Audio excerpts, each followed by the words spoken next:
Capítulo 7. Reestructurar, redistribuir, decrecimiento y capitalismo. La descolonización del imaginario capitalista produce un cambio de los valores, creencias, mentalidades y hábitos de vida. Así pues, esto da como resultado un cambio radical de las relaciones sociales de producción, de reparto y de distribución. Reestructurar, reconvertir. Reestructurar significa adaptar el aparato de producción y las relaciones sociales en función del cambio de valores. Esta será más radical cuando más se haya tambaleado el carácter sistémico de los valores dominantes. Ahora bien, ¿el decrecimiento es posible sin salir del capitalismo? Algunos, como René Passet, reprochan el querer volver a la sociedad primitiva y querer volver a los buenos salvajes. Jean-Marie Rivet reprocha fundamentalmente cuatro cosas: decrecer sin salir del capitalismo, decrecer sin límites, no considerar que es posible otra economía que no sea el capitalismo y renunciar a la perspectiva del pleno empleo. Este reproche apunta al hecho de que a la vez de que criticamos los trapos sucios del capitalismo y del liberalismo, también incluimos el crecimiento, el desarrollo y la economía.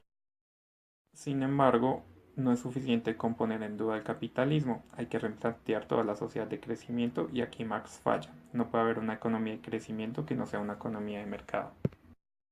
El capitalismo y el socialismo comparten el mismo valor productivista. También se proponen satisfacer las exigencias del bienestar social, favorecer la marcha de la humanidad hacia el progreso y por último usan la naturaleza como un instrumento manejable. En conclusión, el petróleo socialista no es más ecologista que el petróleo capitalista. En consecuencia, salir del capitalismo es necesario pero insuficiente. Hay que acabar con la sociedad productivista y de consumo, es decir, hay que destruir la sociedad industrial. Así, el decrecimiento solo puede ser un decrecimiento de la acumulación del capital, de la explotación del trabajo y de la depredación de la naturaleza.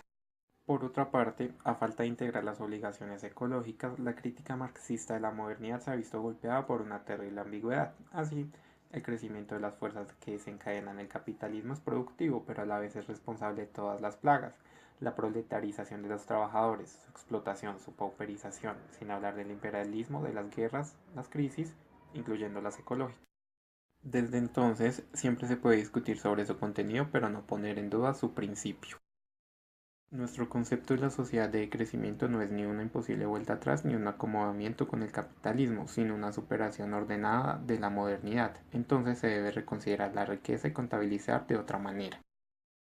Ahora bien, desde un punto teórico es posible concebir una economía ecocompatible con el capitalismo de lo inmaterial, pero desde la realidad existen bases imaginarias de la sociedad de mercado como la desmesura y el dominio ilimitado.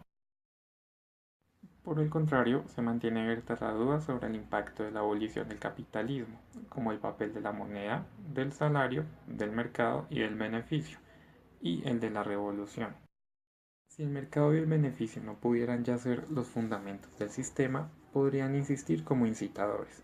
En consecuencia, deducen nuestros críticos, el capitalismo todavía existiría. Pero, ¿qué es lo que se designa con la palabra capitalismo? El capitalismo como modo de producción es una creación de la mente útil y peligrosa, dominante en la sociedad moderna y colonizador de mentalidades, razón por la cual una sociedad de crecimiento no puede concebirse sin salir del capitalismo. La eliminación de los capitalistas, la prohibición de la propiedad privada de los bienes de producción, la abolición de las relaciones salariales o de la moneda abocarían a la sociedad al caos y solo serían posibles a costa de un terrorismo masivo, y por otro lado, esto sería insuficiente para abolir el imaginario capitalista. Así, salir del desarrollo, de la economía y del crecimiento no implica renunciar a todas las instituciones sociales que la economía se ha anexado, como la moneda y los mercados, sino reintroducirlas en otra lógica. Contrario a lo que piensa Castoriadis, el autor piensa que es importante distinguir entre el mercado y los mercados. Los segundos jamás obedecen a una pura ley de competencia ideal, más bien incorporan algo del espíritu de don que una sociedad de crecimiento tendría que incorporar. En cambio, a favor de Castoriadis, se dice que la sociedad de crecimiento es eminentemente un proyecto revolucionario, entendiendo como revolución un cambio de ciertas instituciones centrales de la sociedad.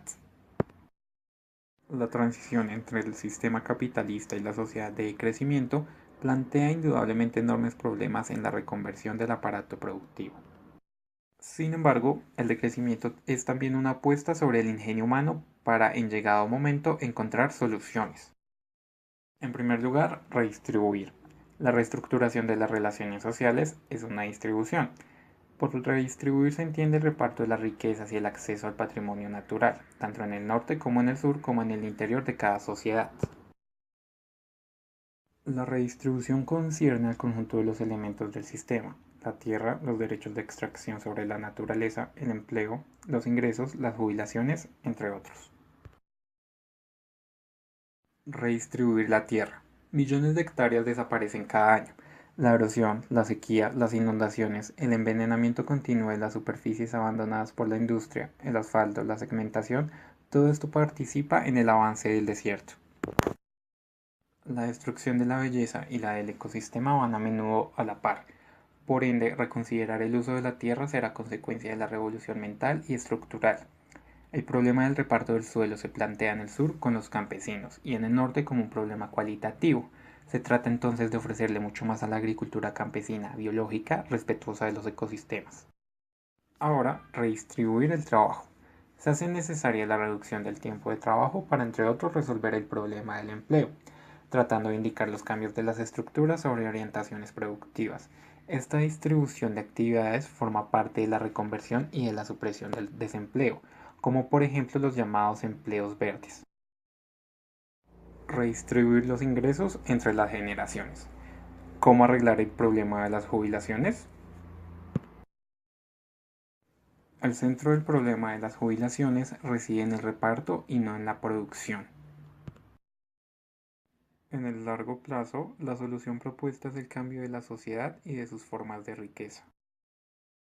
Debido a la puesta en duda del capitalismo por parte del decrecimiento, se permite la reintroducción del tema de la justicia en la redistribución laboral. No es aceptable la disminución de los costos poniendo a los trabajadores a competir para obligarlos a aceptar salarios siempre inferiores a un nivel de vida decente. Por esta razón, un paso suplementario consistiría en definir los límites de los salarios decentes. A fin de cuentas, redistribuir las cartas y redefinir las reglas del juego económico y social forma parte de la reestructuración y del cambio imaginario. Es importante denunciar el divorcio entre el proceso material de reproducción de la sociedad y esta razón geométrica que se encuentra en el corazón de la adicción al crecimiento. Fundamentalmente hay que trabajar por una reapropiación del dinero.